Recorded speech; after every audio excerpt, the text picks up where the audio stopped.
Hello and welcome back to a brand new video on my special effects channel. So today I'm coming at you with another look. So let's just dive straight in. I've got my kit set up. So the first thing you need is some nose and scar wax. It can be any scar wax, some IPA and some alcohol activated paints, some petroleum jelly I'd recommend, some setting powder and some different types of blood. I'm going for a thicker one as well. This is a look that you're going to need a thicker blood. Look at this, like how much I've just scooped into it. But the first thing I'm going to do is scoop out a blob of scar wax, and I'm going to place it on the back of my hand, just so it looks like this. And then as you can see, I've used the spatula to blend this little bit here. Now I'm going to use the spatula to blend all the edges to make it into a circular shape. So you can kind of see the circle shape coming together. And as you can see, there's some scar wax which is less like harsh lines, so obviously it doesn't look realistic. So I'm going to just use a bit of Vaseline on my spatula and just blend out the edges. We're using that and it just takes away the harsh scar wax. So I use a tiny bit of Vaseline over the top as well, and you can see it is a circular shape. I think I'm just going to smooth it down a little bit more so it's not as raised, and then I'm going to use something circular or something sharp, well not that sharp but with a pointed end, to make a hole right in the middle of there.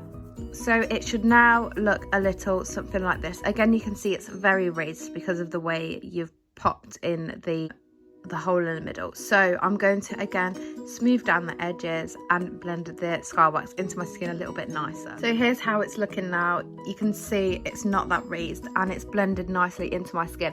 However, you can see the shine that is left there from the Vaseline.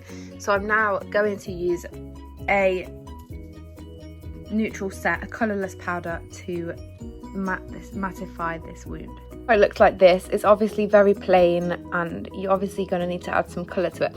So I'm going to use my alcohol activated palette and I'm going to take this red colour and water it down with some IPA and surround the wound and the surrounding area lightly with that colour. And then in the middle I'm going to put this darker purple colour because we want to give the illusion that the wound is deeper than it actually is really. So here is how it is looking now. You can see it's a bit more of my skin colour and it just looks a bit more agitated.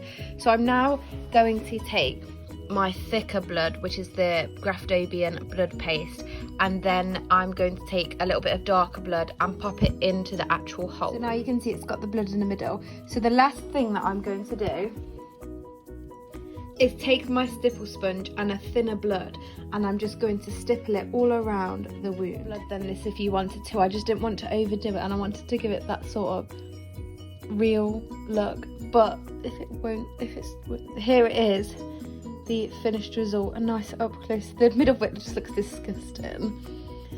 You could make the bullet hole a little bit bigger, and I feel like I probably should have made it a little bit bigger, but you know, bullets comes in all shapes and sizes, so this is obviously just a small bullet, but if you wanted to make the bullet hole bigger you could, and it would probably pay off nicely from doing that actually. So I hope you enjoyed that video and I hope you learned a thing or two. Please remember to like and subscribe, follow my other social medias down below, and I will see you in my next video.